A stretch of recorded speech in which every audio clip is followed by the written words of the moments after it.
ঠান্ডা ছবি তুলে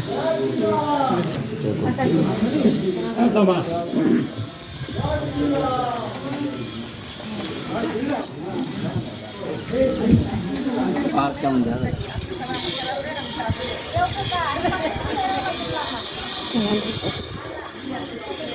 এক ঘন্টা লাগে কয়েকটা ছবি তুলো কয়েকটা দরকার নেই এক পিস ছবি লাগবে একটা তোলো আমার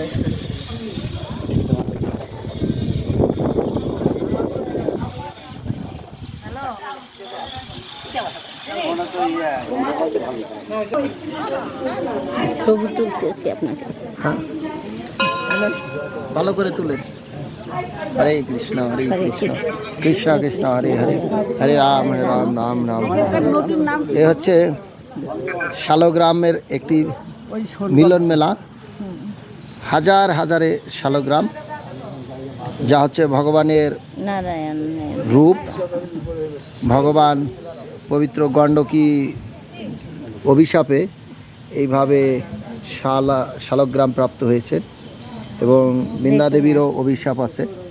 তো সেই ভগবানের সেই বিশেষ রূপ বিভিন্ন রকমের শালগ্রাম, নারায়ণ শালগ্রাম, নৃসিংহ শালগ্রাম এবং ভগবানের বহু রূপ। এই শালগ্রামগুলো আপনারা যে গোল গোল দেখেছেন বা বিভিন্ন পদ্ম আকৃতি, এই যে বিভিন্ন যে আকৃতির সুদর্শন আকৃতি, এই শালগ্রামগুলো যখন এইভাবে খোলা হবে, ভাঙ্গা হবে, তো এর ভিতরে দেখা যাবে ভগবানের ওই রূপ। আবার অনেক দীর্ঘকাল থাকার পরও এর মধ্যে সোনা পাওয়া যায়, ডায়মন্ড পাওয়া যায়, এগুলো একসময় রূপান্তরিত হয়।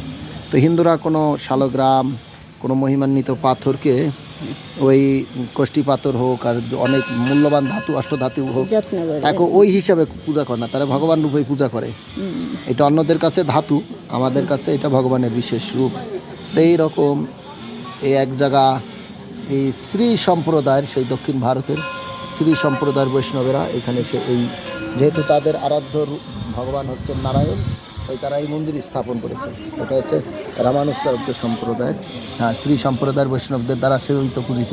এই জন্য এর আলাদা এর মানে প্রভুপাদ বলছে আমাদের সেবা স্ট্যান্ডার্ড এটি শিখতে যেতে হলে আমাদেরকে শ্রী সম্প্রদায়, রাধা দামোদর মন্দির, রাধা রমন মন্দির, এদের কাছে শিখতে হবে।